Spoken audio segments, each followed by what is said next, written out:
آدمی جو مال و دولت کماتا ہے، پیسہ وغیرہ کماتا ہے، بینک بیلنس رکھتا ہے، اس میں بھی اسی طرح سے زکوٰۃ ہے کہ اگر سال گزر گیا اور اس کے پاس ان دونوں میں سے کسی ایک کے برابر، یعنی چاہے 85 گرام سونے یا اسی طرح سے 595 گرام چاندی کے برابر اس کے پاس پیسہ ہے، تو اس میں زکوٰۃ واجب ہے۔ اور کتنا ہے؟ بالکل سیم جس طرح سے زکوٰۃ سونے اور چاندی کا ہے کہ 2.5% ہے، ایسے ہی پیسے کا بھی نصاب ہے کہ اس میں 2.5% آپ کا زکوٰۃ کا حق ہوتا ہے، اسے آپ کو زکوٰۃ ادا کرنا ہوگا۔ اور اسی طرح سے اگر کوئی شخص تجارت کرتا ہے، چاہے کوئی بھی تجارت ہو، جیسے کرانہ کی شکل میں ہے یا چاول وغیرہ کی شکل میں ہے یا اس طرح سے لوہا لکڑ والا سامان ہے، تو تجارت میں بھی زکوٰۃ ہے۔ اس کا طریقہ کیا؟ اس کا طریقہ یہ ہے کہ آدمی سال کے آخر میں پورے سامان کا اندازہ لگائے، کتنے پیسے کا، اور جو پیسہ اس میں سے ہے ان تمام کا اندازہ لگائے اور پھر ان میں سے 2.5% ادا کر دے۔ اور ایک چیز اور جاننے کی ضرورت ہے کہ اللہ رب العالمین کا فرمان ہے والذین یکنزون الذهب والفضة ولا ينفقونها في سبيل الله فبشرهم بعذاب عليم یوم یحمى علیہ فی نار جہنم فتکوی بها جباہهم وجنوبهم هذا ما کنزتم لانفسکم فذوقوا ما کنتم تکنزون۔ اللہ رب العالمین نے فرمایا کہ وہ لوگ جو سونے اور چاندی کا ڈھیر لگاتے، یعنی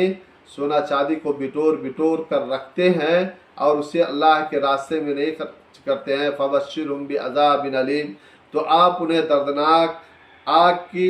بشارت دے دیجئے۔ یوم یحمى علیہ فی نار جہنم، جس دن اس سونے اور چاندی کو جہنم میں تپایا جائے گا، فتکوی بها جباہهم وجنوبهم وظہورهم، پھر اس کے ذریعے سے انسان کی پیشانی کو داغا جائے گا، انسان کے پالوں کو داغا جائے گا، انسان کی پیٹھ کو داغا جائے گا،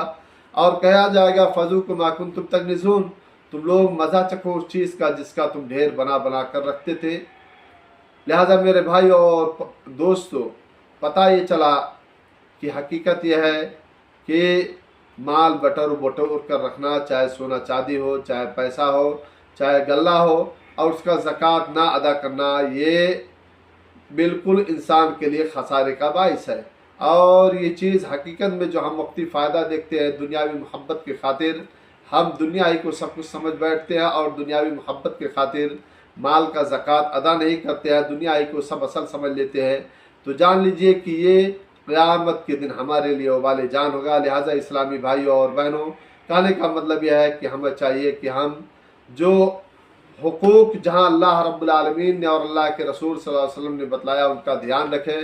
اور جو چیزیں ہم پر فرض کی ہیں ان کا دھیان رکھیں، اور جو چیزیں جہاں واجب ہیں ان کو ادا کریں۔ اور اسی طرح سے یہ کنہیں دیا جائے زکوٰۃ، کن کا حق ہے؟ اللہ کے نبی صلی اللہ علیہ وسلم، اللہ رب العالمین کا فرمان ہے انما الصدقات للفقراء والمساکین والعاملین علیہا والمؤلفۃ قلوبہم وفی الرقاب والغارمین وفی سبیل اللہ وابن السبیل فریضۃ من اللہ۔ اللہ رب العالمین نے فرمایا کہ صدقہ یہ فقراء اور مساکین کے لیے ہے، اور اسی طرح سے ان لوگوں کے لیے جو اس کی اکٹھا کرنے پر مامور ہیں، اور اسی طرح سے تالیف قلب کے لیے، یعنی اگر کوئی شخص ایسا ہو کہ نیا مسلم ہوا ہو، یا کوئی ایسا ہو کہ اس سے مسلمانوں کو ایذا پہنچنے کا خدشہ ہو، لیکن امید ہے کہ اگر اس کو یہ دے دیا جائے زکوٰۃ تو وہ نہیں کرے گا، تو اس طرح سے مطلب یہ ہے کہ تالیف قلب کے خاطر زکوٰۃ کو اسے دیا جا سکتا ہے۔ اور اسی طرح سے وفی الرقاب، گردن آزاد کرنے میں بھی ہے، اور اسی طرح سے وہ لوگ جو قرض دار ہیں، قرض کی ادائیگی کا کوئی راستہ نہیں دکھ رہا ہے تو انہیں بھی دیا جا سکتا ہے۔ وفی سبیل اللہ، اور اللہ کے راستے میں، یعنی اعلاء کلمت اللہ کے خاطر، جہاد فی سبیل اللہ کے خاطر اللہ کے راستے میں خرچ کرنا، دعوت و تبلیغ کے لیے خرچ کرنا، اور اس مصرف میں یعنی دعوت و تبلیغ کے راستے میں، جہاد فی سبیل اللہ کے راستے میں، اعلاء کلمت اللہ کے راستے میں زکوٰۃ کے پیسے کو دیا جا سکتا ہے۔ اور اسی طرح سے وابن السبیل، وہ شخص جو مسافر ہو، کہیں جا رہا، کہیں کا سفر کر رہا، چاہے وہ اپنے گھر کا کتنا بھی بڑا مالدار شخص ہو، لیکن راستے میں اسے کوئی پریشانی آ گئی، اس کا بٹوا ہی کٹ گیا، یا کہیں راستے میں پیسہ ہی گر گیا، کہیں ناگہانی آفت آ گئی، اب وہ راستہ طے کرنے کے لیے، اس کو گھر جانے کے لیے اس کے پاس پیسے نہیں ہے، تو کتنا بھی بڑا شخص ہو تو اسے بھی پیسہ دیا جا سکتا ہے۔ یہ اللہ رب العالمین کی طرف سے ایک فرض ہے جسے ہر انسان کو ادا کرنا چاہیے۔ اور اس کا فائدہ کیا ہے؟ اس کا فائدہ یہ ہے اسلامی بھائیوں کی حقیقت یہ ہے کہ جس طرح سے اسلام کے 5 بنیادی ارکان ہم نے سنا ہے کہ اسلام کے بنیادی ارکان 5 ہے، تو 5 میں سے ایک رکن زکوٰۃ بھی ہے۔ گویا کہ اگر ہم زکوٰۃ دیتے ہیں تو ہم گویا کہ اسلام کی بنیادوں میں سے ایک بنیاد، ایک اساس کو ہم مضبوط اور ایک اساس کو ہم قائم کرتے ہیں۔ اور اسی طرح سے زکوٰۃ دینے سے انسان کا خود اپنا نفس پاک ہوتا ہے اور اس کا مال بھی پاک ہوتا ہے، اور اس طرح سے انسان کے اندر جو بخالت یا اسی طرح سے کنجوسی اور جو دنیا کی محبت ہوتی ہے، یہ ساری چیزیں دور ہو جاتی ہے۔ اور اسی طرح سے اسلامی بھائیوں، اسی طرح سے زکوٰۃ دینے سے انسان کے اوپر جو پریشانیاں آنے والی ہوتی ہیں یا جو گناہ ہوتے ہیں، ان ساری چیزوں کو اللہ رب العالمین مٹا دیتا ہے۔ اور اسی طرح سے مجتمع اور سوسائٹی کے اندر بہت سارے لوگ جو غربا اور مساکین ہیں، جن کے کھانے پینے کا بندوبست نہیں ہے، تو زکوٰۃ دینے سے ایک دوسرے کے کھانے پینے کا بندوبست ہو جاتا ہے، اور ہم آپس میں انسانیت کا جو مطلب اور مقصد ہے اس کو ہم سمجھ جاتے ہیں، اور آپس میں ایک دوسرے کے ساتھ انسانیت کا رشتہ مزید مضبوط ہو جاتا ہے کہ انسانیت کا مطلب یہی ہے کہ انسان ایک مسلمان دوسرے مسلمان کا بھائی ہے، لہذا ہر مسلمان کو چاہیے اپنے مسلمان بھائی کے بارے میں وہی سوچے جو اپنے لیے سوچے۔ اور اسی طرح سے زکوٰۃ ادا کرنا یہ جنت میں دخول کا سبب ہے۔ یعنی آدمی اگر زکوٰۃ ادا کرتا ہے تو اللہ کے نبی صلی اللہ علیہ وسلم کی حدیث کے تحت خمس من جاء بہن مع ایمان دخل الجنہ کہ 5 چیزیں ایسی ہیں جو کہ اگر کوئی شخص انہیں ایمان کے ساتھ ادا کرتا ہے تو وہ جنت میں داخل ہو جائے گا۔ انہی میں سے ایک چیز ہے کہ آدمی زکوٰۃ کو ادا کرے اس نیت کے ساتھ کہ وہ اپنے آپ کو پاک و صاف کر رہا ہے۔ اور اسی طرح سے زکوٰۃ ادا کرنے سے بھلائی میں، اچھائی میں ایک دوسرے کی معاونت و مدد ہوتی ہے، جیسا کہ اللہ رب العالمین نے فرمایا وَتَعَاوَنُوا عَلَى الْبِرِّ وَالتَّقْوَى وَلَا تَعَاوَنُوا عَلَى الْإِثْمِ وَالْعُدْوَانِ، یعنی تم آپس میں ایک دوسرے کی مدد بھلائی کے کام میں، تقوی کے کام میں، پرہیزگاری کے کام میں ایک دوسرے کی مدد کرو، وَلَا تَعَاوَنُوا عَلَى الْإِثْمِ وَالْعُدْوَانِ، اور ایک دوسرے کی مدد گناہ کے کام میں، حد سے تجاوز کے کام میں نہ کرو۔ تو پتہ چلا کہ زکوٰۃ کے بہت سارے دنیاوی اور اخروی فائدے ہیں، لہذا ہر انسان کو چاہیے کہ زکوٰۃ کا جو مصرف ہے، زکوٰۃ کا جو حق ہے، زکوٰۃ کے جو مستحقین ہیں اور زکوٰۃ کا جو طریقہ ہے انہیں سمجھے، اور ان کے تحت انسان کو چاہیے کہ زکوٰۃ ادا کرے۔ اور اسی طرح سے میرے بھائی اور دوستو، ایک چیز اور جاننے کی ضرورت ہے کہ ہم آپ جس مہینے سے گزر رہے ہیں رمضان ہی کا مہینہ ہے، تو رمضان کے مہینے میں آخر میں انسان زکوٰۃ الفطر بھی ادا کرتا ہے۔ زکوٰۃ الفطر کیا ہے؟ زکوٰۃ الفطر کے تعلق سے اللہ کے رسول صلی اللہ علیہ وسلم کی حدیث ہے، فرض رسول اللہ صلی اللہ علیہ وسلم زکوٰۃ الفطر طہرۃ للصائم من اللغو والرفث وطعمۃ للمساکین، من اداها قبل الصلاۃ فہی زکوٰۃ مقبولہ ومن اداها بعد الصلاۃ فہی صدقۃ من الصدقات۔ اللہ کے رسول صلی اللہ علیہ وسلم کی حدیث ہے کہ اللہ کے رسول صلی اللہ علیہ وسلم نے زکوٰۃ فطر کو واجب کیا، فرض کیا اس غرض سے کہ یہ روزے دار کے لیے جو اس سے لغو اور رفث یعنی ہلکی پھلکی بیہودہ باتیں یا غلط قسم کی باتیں ہو جاتی ہیں